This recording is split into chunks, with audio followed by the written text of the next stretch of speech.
Some secrets are whispered in hushed tones.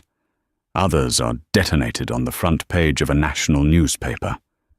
For Eleanor Vance, heiress to the sterling media empire and 7 months pregnant, the ultimate betrayal wasn't a lipstick stain on a collar, but a single brazen photograph. It was a picture taken by her husband's mistress, not in a cheap hotel, but in the one place that was sacred, their marital bed. And when a woman with $1 billion press at her fingertips is pushed to the edge, she doesn't just get even. She rewrites the narrative, she reclaims her power, and she makes her private pain a public spectacle that will bring a titan to his knees. This is the story of how one photo destroyed a marriage and built an empire of revenge. The air in the penthouse apartment overlooking Central Park was always precisely 72 degrees, a climate-controlled perfection that mirrored the life Eleanor Vance had so meticulously curated. It smelled faintly of white gardenias and old money, a scent she had come to associate with stability. At 34, and with the gentle swell of her 7-month pregnancy, making her movements more deliberate, stability was her most prized commodity. Her husband, Damien Vance, was the other. He was a masterpiece of ambition and charm, a man who had risen from a modest background to become a formidable player in private equity, his success a perfect complement to her inherited prestige. Their life was a series of beautifully composed photographs, galas at the Met, summers in the Hamptons, weekends in their sprawling Connecticut estate. Eleanor, as the acting publisher of the New York Sentinel, the flagship newspaper of her father, Robert Sterling's media conglomerate, understood the power of images. She knew how to frame a story, how to craft a headline that could build a reputation or shatter one. She just never imagined the story would be her own. The discovery came on a Tuesday. It was a day like any other, grey and drizzling the city's hustle, a muted roar 50 floors below. Damien had left for a business trip to Geneva, a last-minute affair that had become increasingly common. He'd kissed her goodbye, his lips cool against her cheek, one hand resting possessively on her stomach. "Take care of our little guy," he'd murmured, his voice, the familiar, reassuring baritone that had first captivated her. She had spent the day in editorial meetings, vetoing a sensationalist piece on a Hollywood starlet and greenlighting a deep-dive investigation into municipal corruption.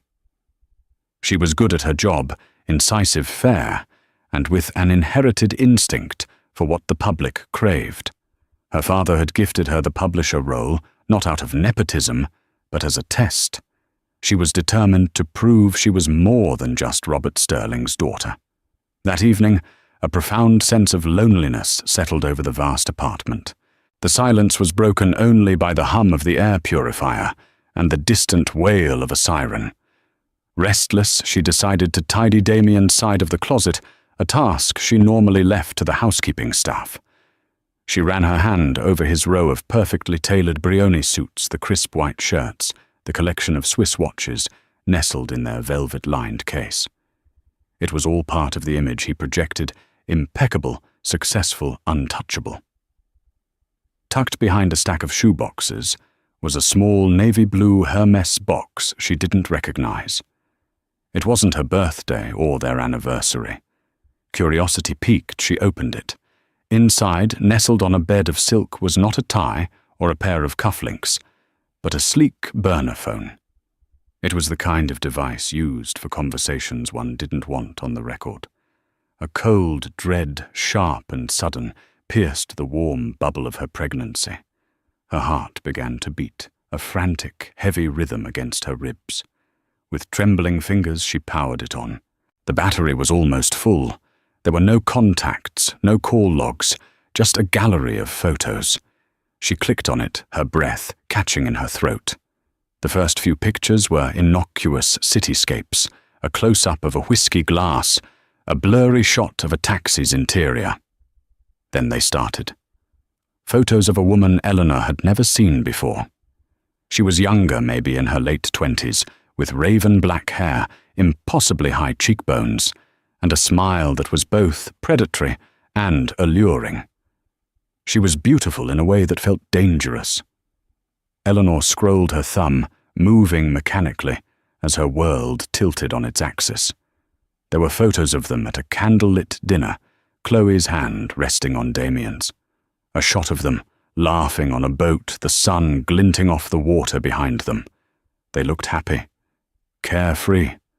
A version of Damien she hadn't seen in years. Then she saw it.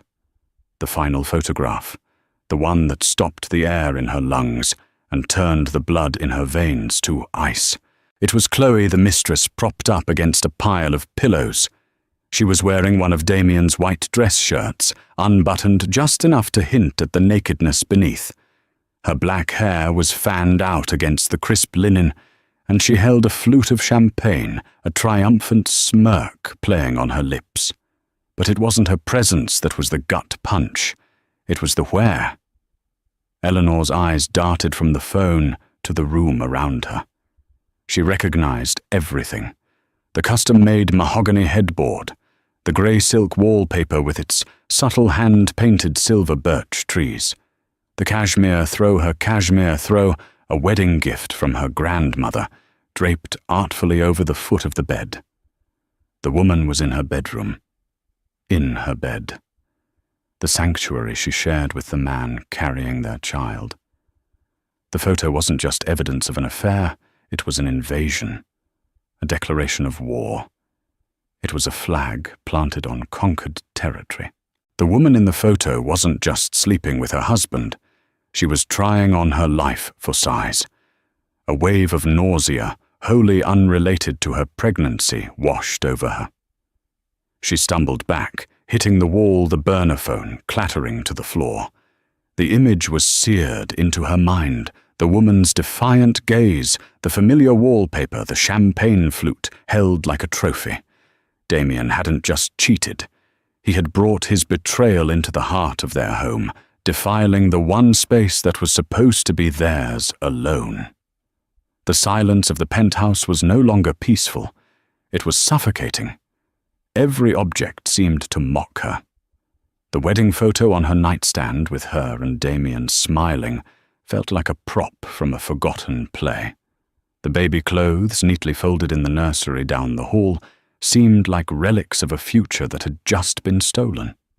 Tears welled hot and furious, but she choked them back. Grief was a luxury she couldn't afford. The daughter of Robert Sterling, the publisher of the New York Sentinel, didn't crumble. She strategized. As she stood there, surrounded by the opulent debris of her shattered marriage, the initial shock began to recede, replaced by something colder, harder, and infinitely more dangerous resolve. She looked at the phone on the floor, at the glowing image of her husband's mistress in her bed. An idea audacious and terrifying began to form in the recesses of her mind. Damien and this woman had tried to make her a victim in her own home. They thought she was just a wife, a pregnant heiress, a soft place for a powerful man to land. They had forgotten who she was. They had forgotten what she controlled. She picked up the phone, her hand steady now. She screenshotted the image and emailed it to her private account with a single word in the subject line, headline. The next 24 hours passed in a surreal haze. Eleanor moved through her life with the detached precision of a surgeon, her emotions packed away in a cold, dark place. She attended her morning editorial meeting, her face an unreadable mask as she listened to pitches and analyzed market trends. Her team, accustomed to her sharp insights and decisive nature, noticed nothing amiss. If anything, they noted a new steely edge to her voice, an unnerving focus in her eyes that commanded an even greater level of respect. Her editor-in-chief, a grizzled veteran of journalism named Ben Carter, presented the layout for Friday's front page. It was a solid, respectable lead, an exposé on Wall Street's exploitation of a new tech bubble. Eleanor nodded, approved the budget for the accompanying graphics, and said nothing of the bomb she was preparing to detonate in its place. Back in her sprawling corner office, with its panoramic views of the city that was about to be set alight by her scandal, she began her investigation. The woman in the photo was an anonymous spectre, but Eleanor had the resources of a media empire at her disposal. She didn't use the Sentinel's investigative team. This was too personal, too raw. She handled it herself. The burner phone was a dead end, wiped clean of all data except the photos. But the photos themselves were a gold mine of clues. Using advanced reverse image search software and cross-referencing metadata, she focused on the background details. A reflection in a wine glass led her to a restaurant in Soho. A distinctive piece of art in another photo matched the lobby of a boutique hotel in Chelsea. A digital breadcrumb trail began to emerge. The biggest break came from the mistress herself. Her name was Chloe Decker. A quick search on social media revealed a carefully curated public profile. She was a lifestyle influencer and a brand consultant, one of 1,000 ambitious young women in New York City who monetized their beauty and their proximity to power. Her Instagram feed was a mosaic of expensive brunches, rooftop cocktails, and designer outfits, all tagged with aspirational hashtags. Eleanor scrolled through months, then years of Chloe's life. It was a nauseating exercise in self-torture. She saw the timeline of the affair unfold in coded language. A post captioned, "Feeling lucky tonight," was geotagged at a casino Damien had visited for a conference. A picture of a new Cartier bracelet, a design Eleanor recognized because Damien had given her the matching necklace, was captioned, "Some surprises are worth the wait." Chloe was brazen, but she was also clever. She never showed Damien's face. It was always his hand, his watch, the back of his head, the sleeve of his suit. It was a private game for an audience of two, a digital scrapbook of their stolen moments, hidden in plain sight.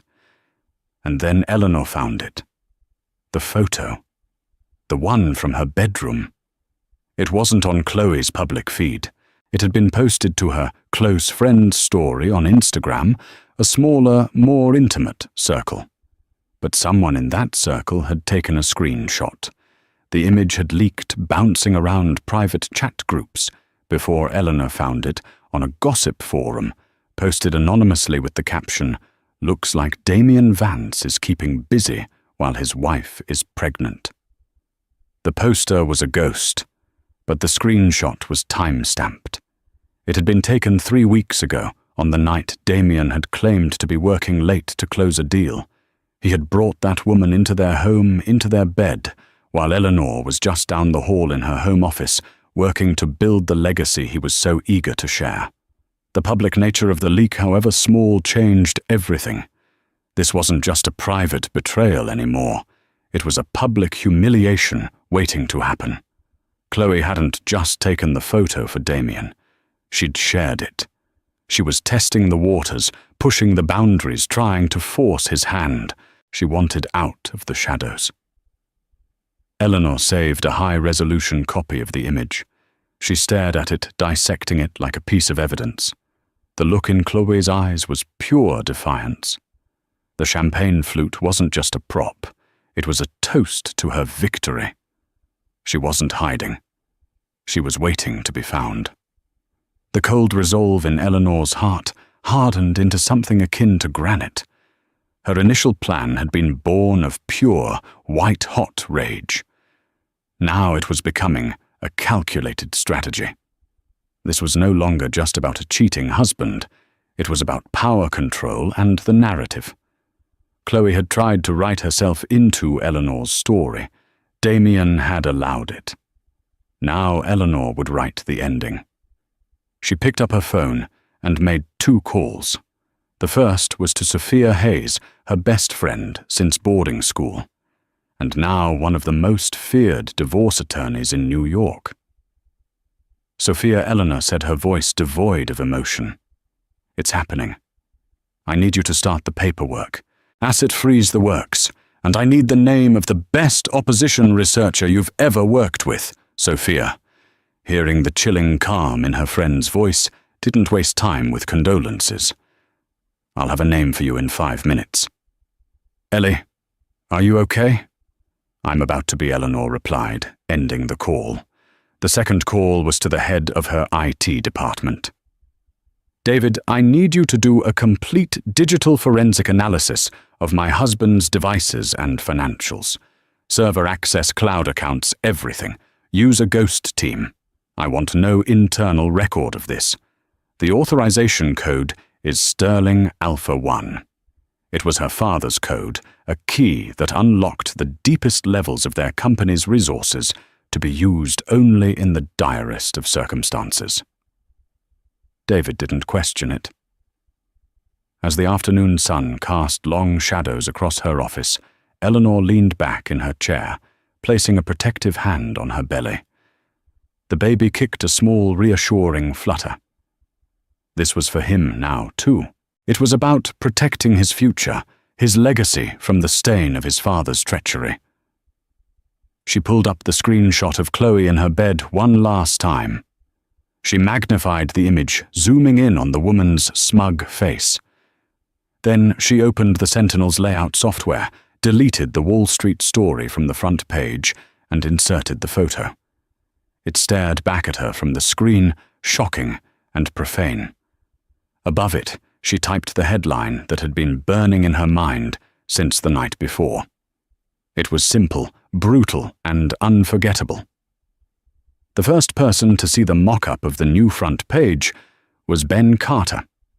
He walked into Eleanor's office at 6 p.m. for their final review, holding a coffee and looking exhausted.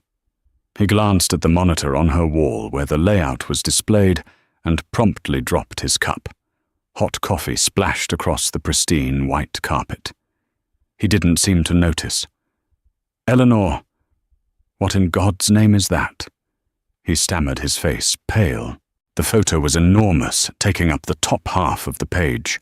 Chloe Decker's defiant smirk was rendered in stark, high-resolution detail, and the headline above it, in the Sentinel's bold, authoritative font, read, "Vows, Lies, and the Other Woman.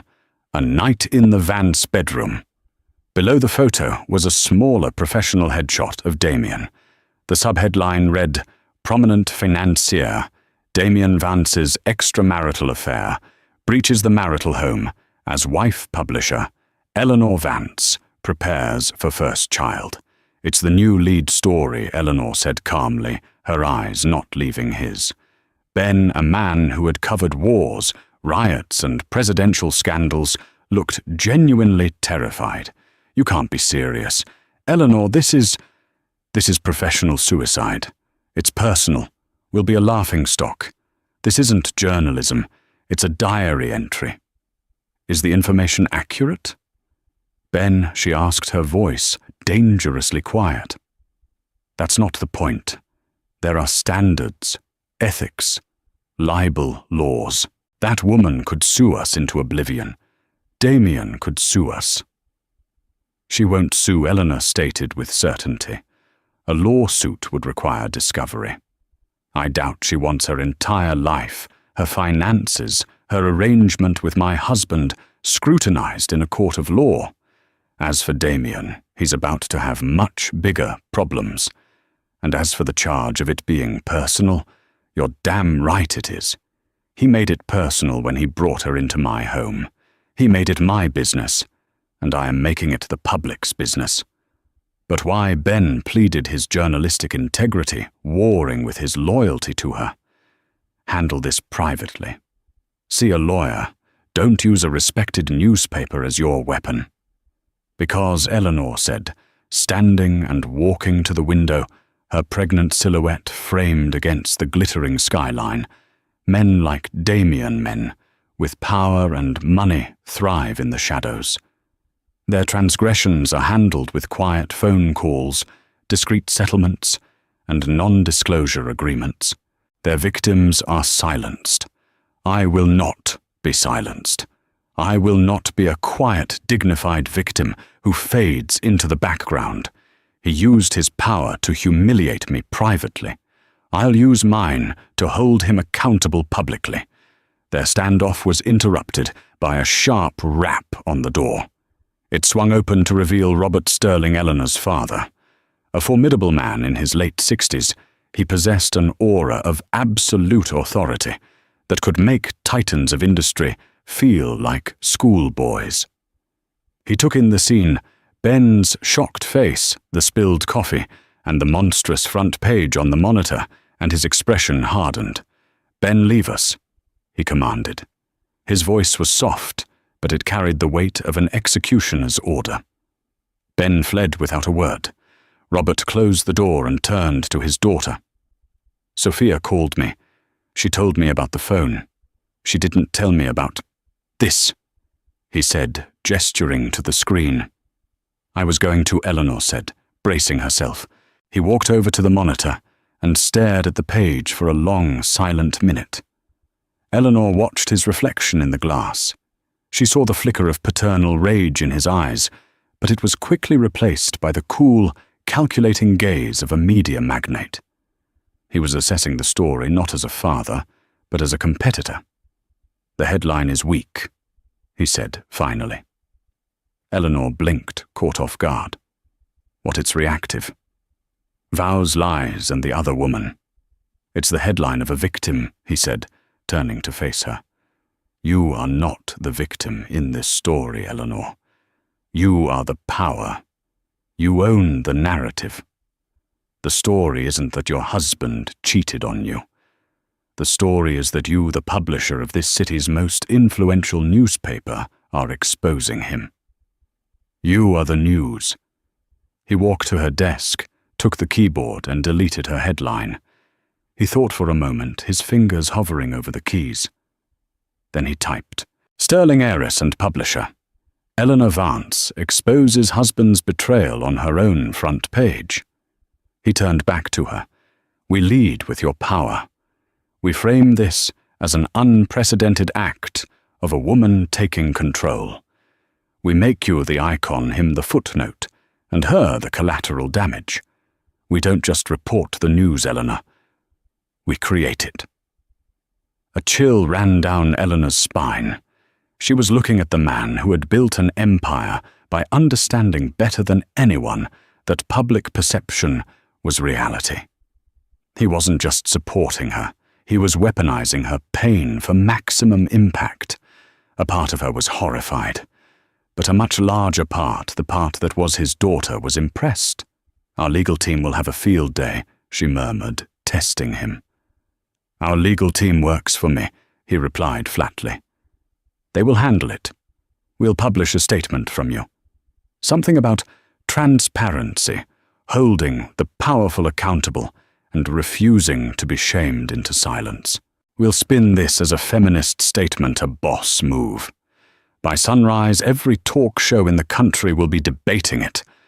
By noon, you'll be a hero to every woman who has ever been cheated on." He was right. It was audacious, brilliant, and utterly ruthless. It transformed her from a scorned wife into a revolutionary. "What about Damien?" she asked, the name feeling like ash in her mouth. Robert's eyes went cold. Damien Vance ceased to be a person of consequence the moment that photo was taken. He is now a story, and his ending will be whatever we decide it should be. He placed a hand on her shoulder, a rare gesture of physical comfort. "I know this hurts, my girl, but you have two choices. You can let this destroy you, or you can use it to build something new, something stronger. Now tell me, what did the opposition researcher find?" Eleanor took a deep breath, the last vestiges of the heartbroken wife giving way to the publisher. She opened a file on her computer, a detailed report on Chloe Decker. It was all there: student loans, credit card debt, a taste for a lifestyle far beyond her means. But there was something else, something more interesting. Chloe had recently co-signed a lease on a new apartment, a luxury condo in Tribeca. The down payment had been made from an offshore account, an account that Eleanor's forensic team had just traced back, not to Damien, but to a shell corporation linked to one of Damien's company's biggest rivals. The betrayal was deeper and more complex than she could have ever imagined. Chloe wasn't just a mistress, she might be a corporate spy. And Damien, blinded by lust or arrogance, was caught right in the middle of it. Father Eleanor said, her voice steady and clear. I think our story just got a second act. Damien Vance believed he was untouchable. He moved through the world with the frictionless grace of a man for whom doors always opened. His business trip in Geneva was a thinly veiled excuse for a tryst with Chloe, a celebratory getaway after closing a major deal. He spent 2 days in a 5-star hotel, basking in her adoration and the thrill of his own clandestine success. He felt like a king. The first crack in his perfect world appeared as a text message from his head of security back in New York. So there's been a full IT sweep of your office and home network. Authorization Sterling Alpha 1. Do you know anything about this? Damien's blood ran cold. Sterling Alpha 1. That was Robert's code, the nuclear option. Why would his father-in-law be digging into his digital life? He immediately thought of his deal, the one he'd just closed. There were irregularities, aggressive tactics, and creatively structured finances that bordered on illegal. He had been careful, but Robert Sterling had eyes and ears everywhere. He called Eleanor. Her phone went straight to voicemail. He tried again. Voicemail. A prickle of unease turned into a surge of adrenaline. He sent her a text. Darling, just landed.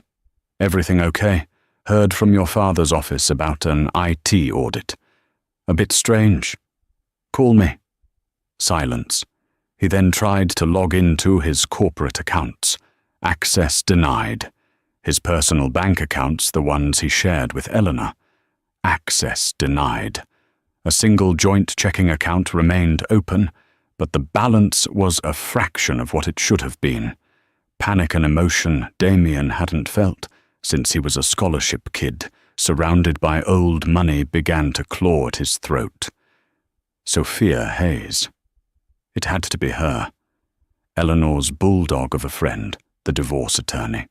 She'd have advised Eleanor to freeze everything. But why did she know? How could she know he was meticulous? The burner phone was his one concession to recklessness, a stupid, thrilling indulgence. He'd left it at the apartment, hidden away. She would never find it. He boarded his private jet back to New York, his mind racing. He constructed and discarded a dozen lies. It was a misunderstanding, a corporate raid by a competitor, a mistake by the bank. He would charm Eleanor, reassure her, buy her a new piece of jewelry, and this would all blow over. He'd been in tight spots before. His charm was his get-out-of-jail-free card. He sent a frantic text to Chloe. We have a problem. Go dark. Delete everything. Don't contact me. Her reply came back instantly. A problem. What problem D I thought we were celebrating? I'm looking at apartments. The one in Tribeca is perfect. I'm serious, Chloe. Something is wrong. Lay low.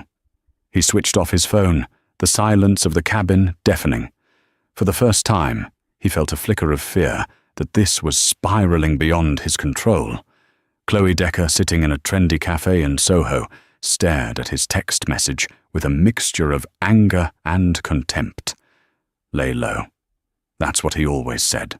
For a year she had been his dirty little secret, the exciting, passionate woman he kept hidden from his perfect, sterile life. She had played the game, believing his promises of a future of leaving Eleanor after the baby was born. She had thought the picture, the brazen act of defiance in his wife's bed, would be the final push. She had shared it with a few trusted friends, a calculated leak designed to force his hand. But now he was telling her to go dark. He was scared. He was going to retreat back to his gilded cage and leave her with nothing but a new apartment she couldn't afford on her own. The man who had set her up in that apartment wasn't Damien, but one of his competitors. A man named Sterling was investigating named Michael Thorne. Thorne had approached her months ago. He knew about her affair with Damien and saw an opportunity. He offered her money, a lifestyle, in exchange for information on Damien's deals. She had justified it to herself as insurance. If Damien left her, she wouldn't be left with nothing. She had played both sides, and now the whole game was in jeopardy. Damien's panic was contagious. She started scrubbing her social media, deleting photos, untagging locations. But the digital footprint was vast. It was like trying to erase a shadow. Damien landed at Teterboro Airport just after midnight. The car he had arranged wasn't there. He was forced to take a taxi, an indignity that further stoked his anger and fear. As the cab sped towards Manhattan, he rehearsed his speech. He would be calm, concerned. He would accuse her father of overreach, of trying to drive a wedge between them. He would play the victim.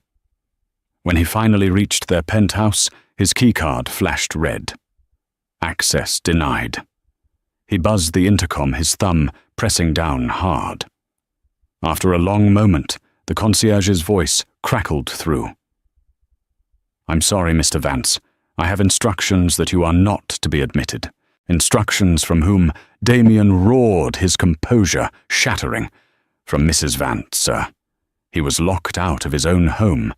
He stood on the rain-slicked pavement of Park Avenue, a multimillionaire with a bespoke suit and nowhere to go, staring up at the lighted windows of the life he was about to lose. The hunter had just realized he was the one in the trap. He retreated to a hotel, his mind a maelstrom of paranoia.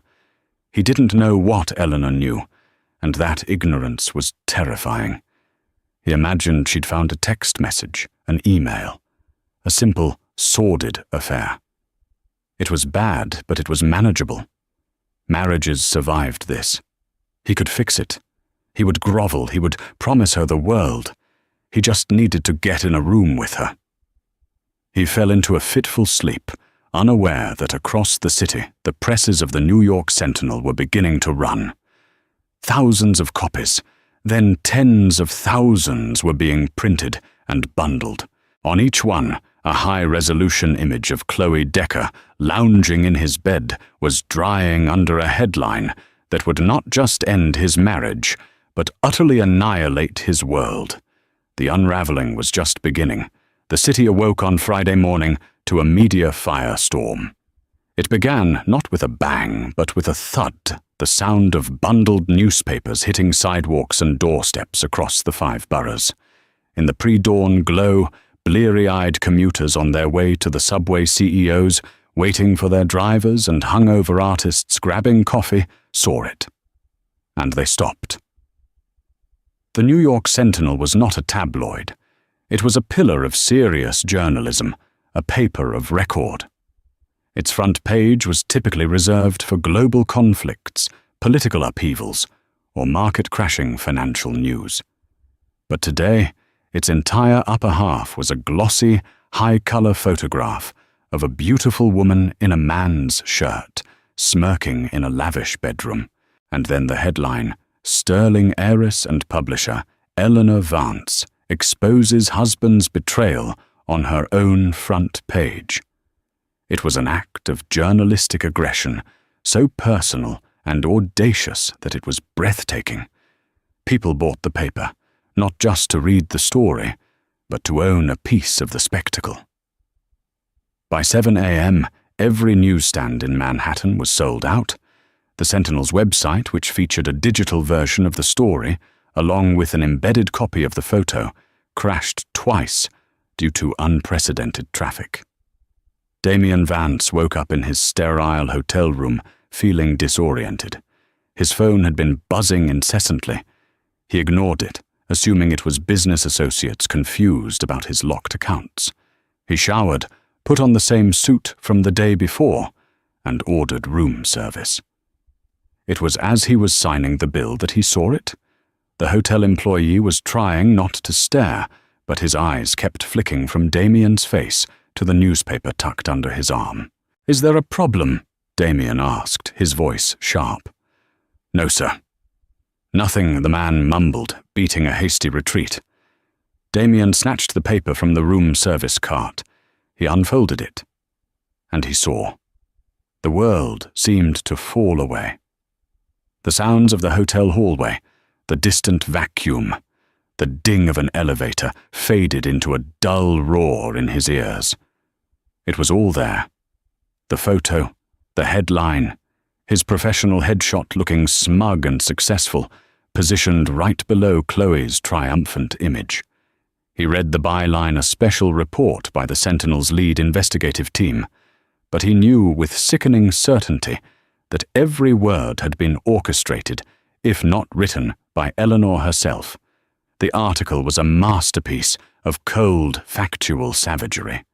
It didn't use emotional language. It simply laid out the facts, framing the story as a case study in the hubris of the financial elite. It detailed his identity, his position at his firm, and his marriage to Eleanor Vance, publisher of this newspaper, and daughter of media titan Robert Sterling. It described the photograph, noting that it was taken in the couple's marital bedroom. And then came the masterstroke. It included a personal statement from Eleanor. In an era where truth is under constant assault, transparency must begin at home, the statement read. "I have always believed that the private actions of public figures, especially those in positions of immense financial trust, are a matter of public interest. This is not an act of personal revenge, it is an act of public service. My husband's profound betrayal was not limited to our marriage. It was a betrayal of the values of integrity and trust that I and this newspaper stand for. I will not be shamed into silence." This story is published today, not to elicit sympathy, but to send a clear message: no one is above accountability. Damien sank onto the edge of his bed, the newspaper slipping from his nerveless fingers. It was brilliant. It was diabolical. She hadn't just exposed him. She had rebranded her pain as a journalistic crusade. She had made herself a righteous warrior for truth, and him a symbol of corrupt, patriarchal deceit. His phone buzzed again. It was the managing partner of his firm. He answered, his mouth dry. Damien, the voice on the other end, was like ice. "Have you seen the paper, Richard? I can explain." "Don't. The board is invoking the morality clause in your contract. You're on indefinite unpaid leave effective immediately.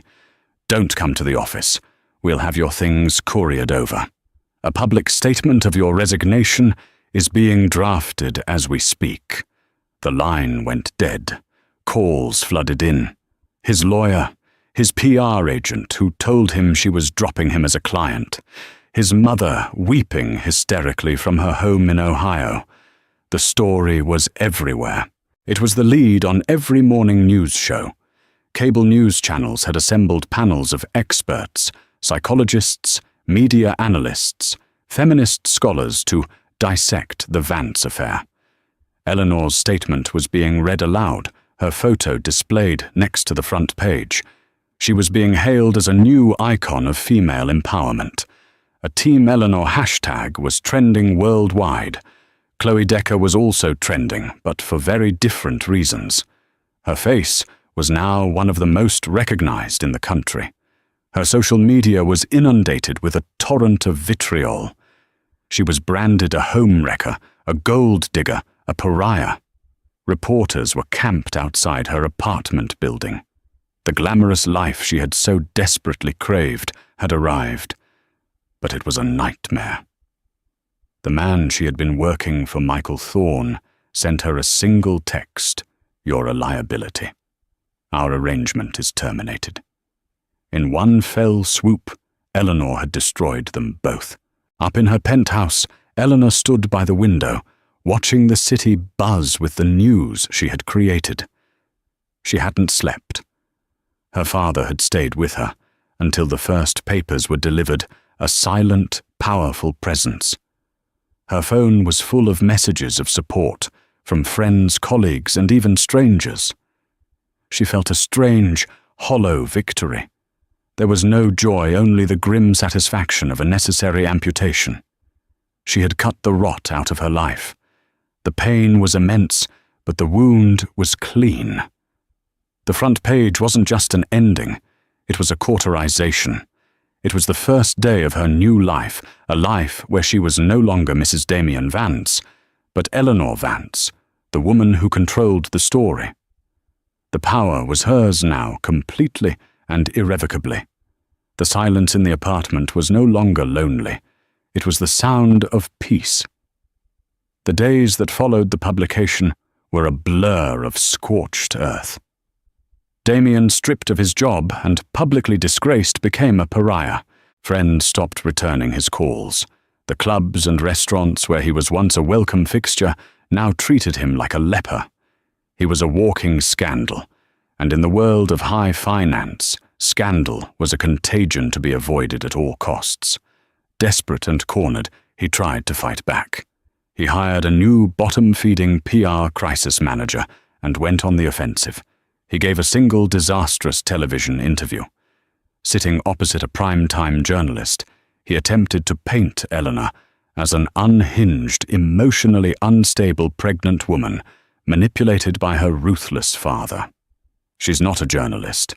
She's a scorned woman using a billion-dollar company as her personal burn book, he said, trying to appear sympathetic. This wasn't about accountability. This was a hysterical, calculated act of revenge. I made a terrible mistake, yes, but does that justify this public crucifixion?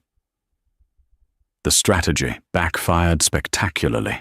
The public, already firmly on Eleanor's side, saw his attempt to use her pregnancy against her as the desperate gambit of a cornered misogynist. The media narrative which Eleanor and her father continued to expertly shape portrayed him as a classic gaslighter. His reputation, already in tatters, was irrevocably destroyed. He was not just a cheat, he was a villain. Meanwhile, Chloe Decker was living in her own special kind of hell. The digital fame she had curated so carefully had turned into a prison. She couldn't leave her apartment without being hounded by paparazzi. Her face was splashed across tabloid magazines under headlines like "The Home Wrecker of Park Avenue." The brands that had once paid her to promote their products cut ties immediately. Michael Thorne, the rival who had funded her, had vanished, leaving her with a lease she couldn't break and an offshore account that was now under federal investigation, thanks to an anonymous tip from Robert Sterling's legal team. She watched Damien's interview from her darkened living room, fury simmering in her veins. He had called their affair a terrible mistake.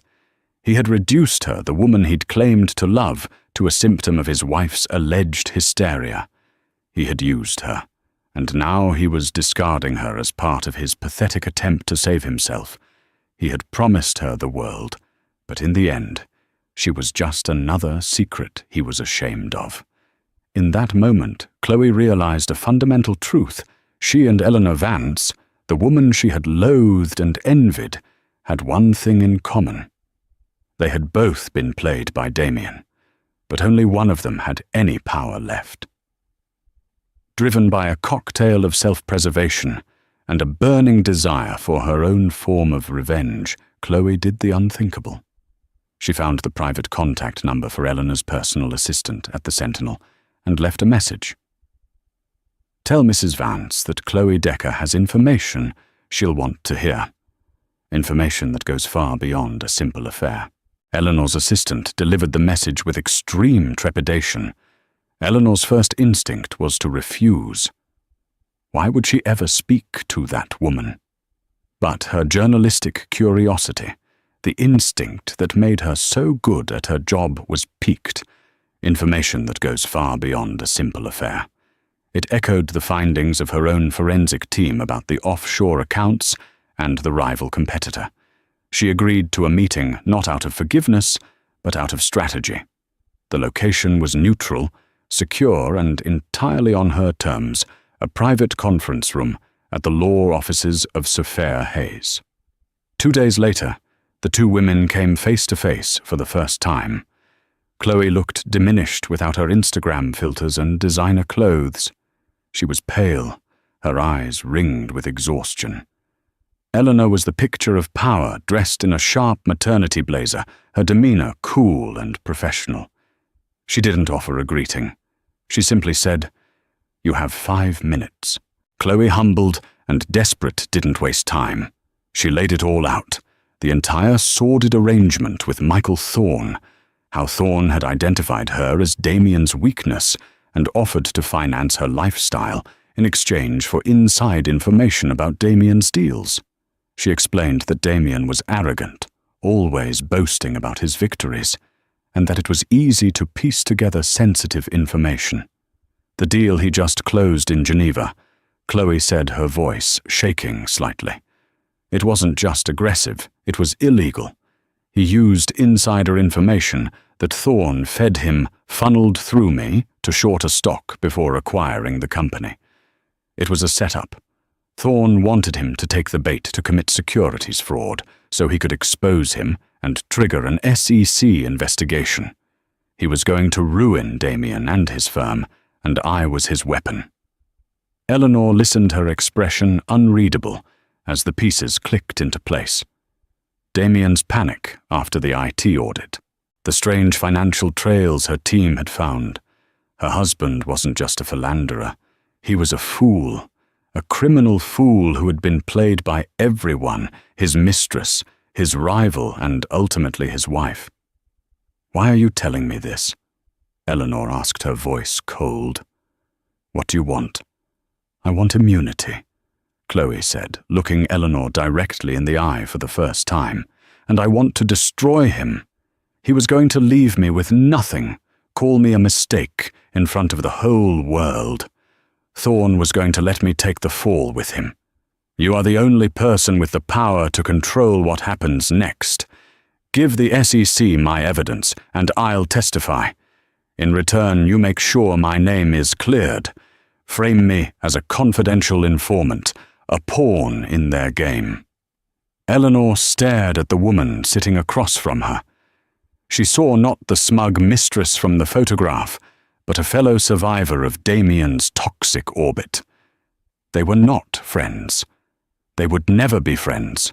But for this one singular purpose, their interests were aligned. It was a twisted, unholy alliance born from mutual betrayal.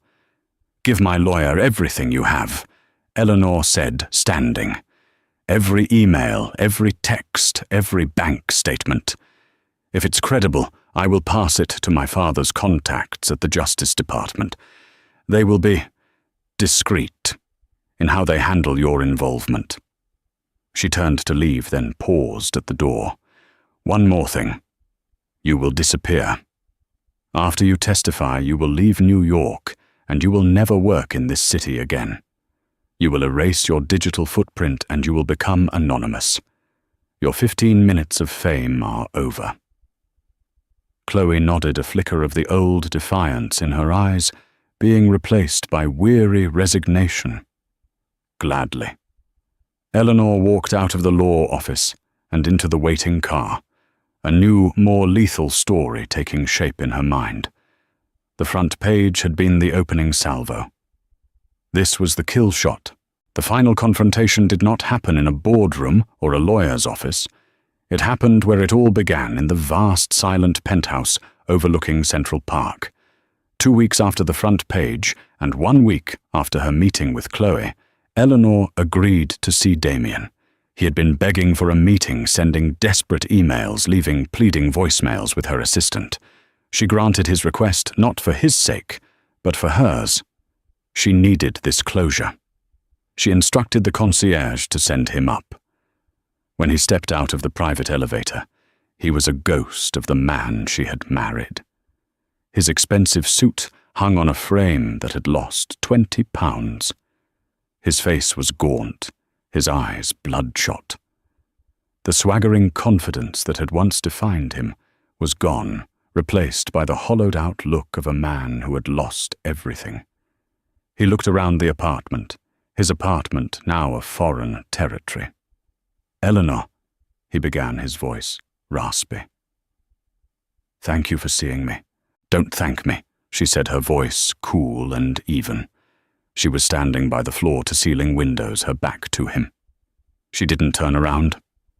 "I wanted to see for myself what a man looks like when he has been completely dismantled." He flinched. "I deserve that.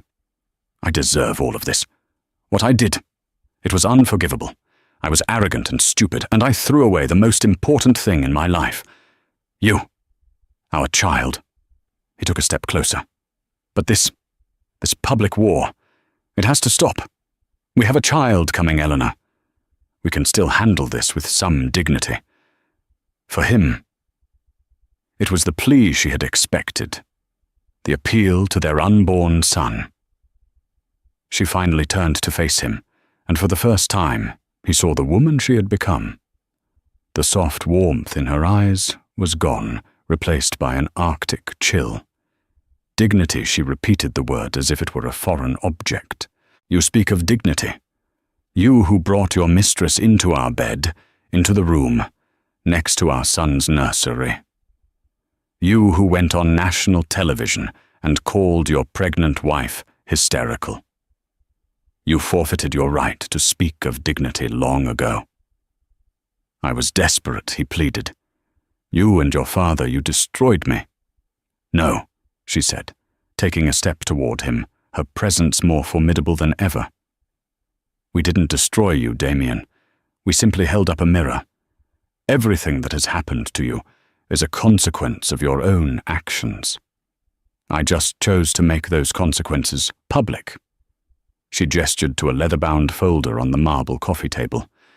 "This is the real reason I asked you to come here. It's a copy of a file that is now in the hands of the U.S. Attorney's Office for the Southern District of New York." Damien's face went white as he stared at the folder. "It contains everything," Eleanor continued, her voice relentless. "Bank statements from offshore accounts, encrypted emails between you and Michael Thorne's little spy, a detailed timeline of your securities fraud and insider trading. Chloe was remarkably thorough. It seems she was a better strategist than you were."